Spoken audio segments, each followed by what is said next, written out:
Hi everybody, my name's Jason. I'm Caden. I'm Jaden. I'm Eli. And we are the Yahuwah and the Torah channel. And we can't thank you enough for hanging out with us as we are reading through the book of YESHAYAHU. And it is an interesting book.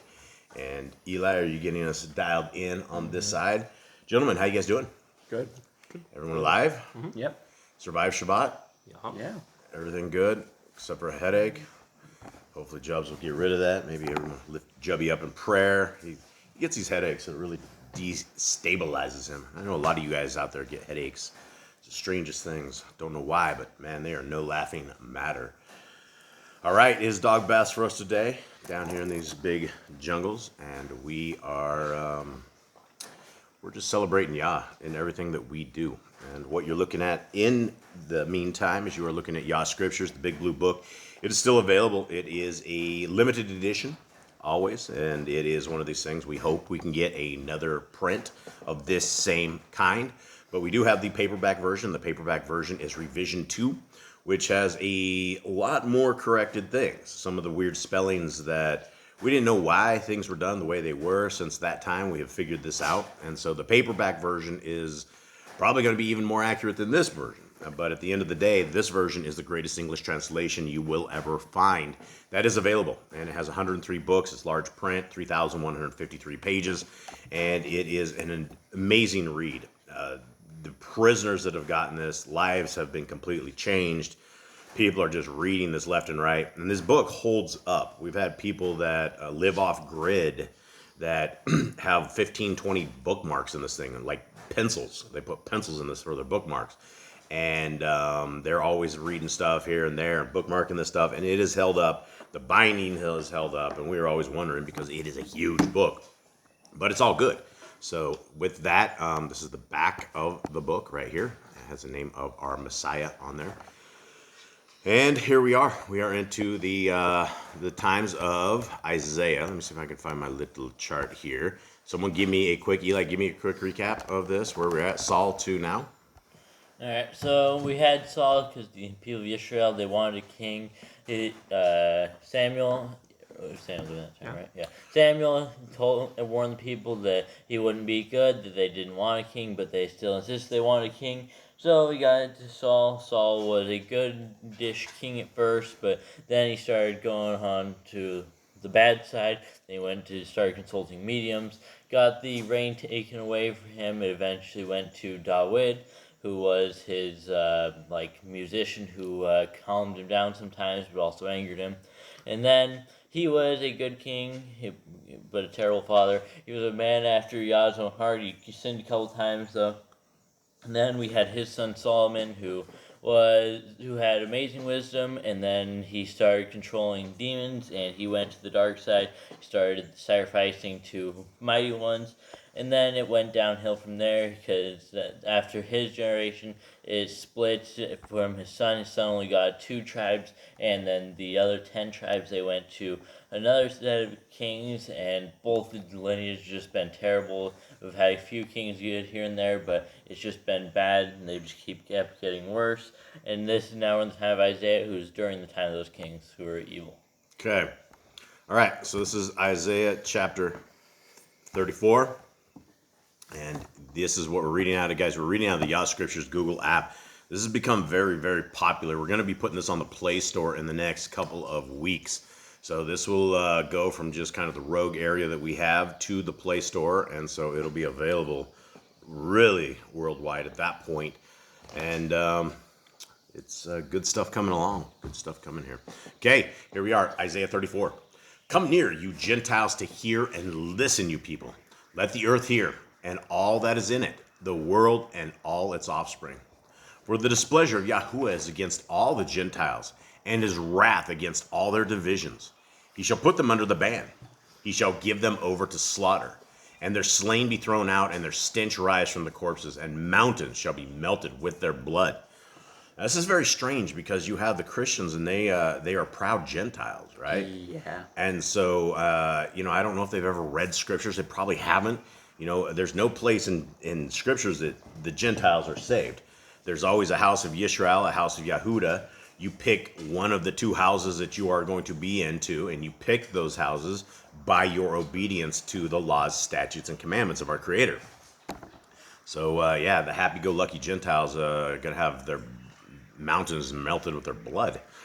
And all the hosts of the Shamayim shall rot away, and the Shamayim shall be rolled up like a scroll, and all their hosts fade like a leaf fading on the vine, and like the fading one of a fig tree. Now, this sounds a lot like Revelations, without even going into this. Yeah. For my sword shall be drenched in the Shamayim. Look, it comes down on Edom and on the people of my curse for judgment. The sword of Yahuwah shall be filled with blood. It shall be made overflowing with fatness, and with the blood of lambs and goats, with the fat of the kidneys of rams. For Yahuwah has a slaughtering in Batra, and a great slaughter in the land of Edom. Yes. Okay, so we'll go to the next part in a second about judgment on you. But the first part, universal judgment. Elohim summons all nations and peoples to witness his wrath. Language is cosmic. The Shamayim dissolving, stars falling, imagery that reflects total upheaval and divine intervention. Yeah, sounds grim. Okay, 7. And wild oxen shall come down with them, and young bulls with bulls. And their land shall be drenched with blood, and their dust made fat with fatness. For in the day of the vengeance of Yahuwah, the year of recompense for the cause of Zion, and his stream shall be turned into tar, and its dust into sulfur, and its land shall become burning tar. That is not quenched night or day. Its smoke going up forever. From generation to generation it lies waste. No one passes through it forever and ever. So that sorry, I have a dog sitting here being a very bad dog. Okay, and it's so burning tar. You guys know what this is? You know, Hot. yeah, it's really, really hot. It's like one of these things that like lead. I've had lead when somebody was melting lead at one point, and it dropped onto my hand. I still have a big scar there. You can probably see it in black light. But it will sit there and it burns on your skin, and everything like that is a mess. Like it's not, you're not going to be able to put this stuff out easily. Okay, so become burning tar that is not quenched night or day. It's smoke going up forever. From generation to generation it lies waste. No one passes through it forever and ever. So that the pelican and the porcupine possess it. Also the owl and the raven dwell in it. And he shall stretch out over it the line of formlessness and stones of emptiness. Its caves, with no one in them, is called a rain, but all its rulers have vanished. And thorns shall come up in its places.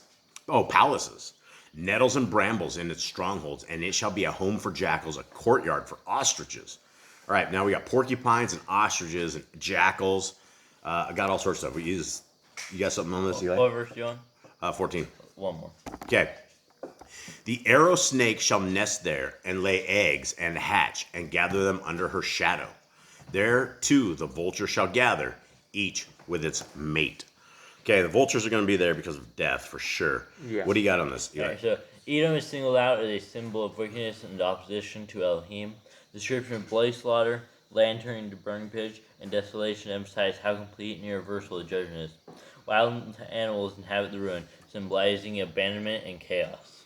Okay, so sounds bad. I mean, this first part was like kind of like the end times. This is kind of like the middle times. And 16, search the book of Yahuwah and read. Not one of these shall be missing. Not one shall be without a mate. For he has commanded my mouth, and his ruach shall gather them. And he shall cast the lot for them, and his hand shall divide it among them with a measuring line. They possess it forever. From generation to generation, they dwell in it. Okay, you got anything on the... Afterwards, a call to consult the book of Yahuwah. Assurance that none of the prophecy will fail. Elohim's ruach has determined it. Okay, and so what is written in the book is something that we can't dispute, because we have seen Bible prophecy play out over and over and over, even to where we are in today's world. We were told about 06, right, in scriptures. And I think it was 2019 or 2020 that the patent 06 came out by Mr. Bill Gates and his crew, which is something that everybody should definitely take note of. And if you have not studied that, exactly what that is, it's quite appalling what it is. And so here it is, guys. We have an opportunity right here that we can all be Yah's people simply by keeping the laws, statutes, and commandments of our Creator. And that gives us also the opportunity that we have salvation through our Messiah.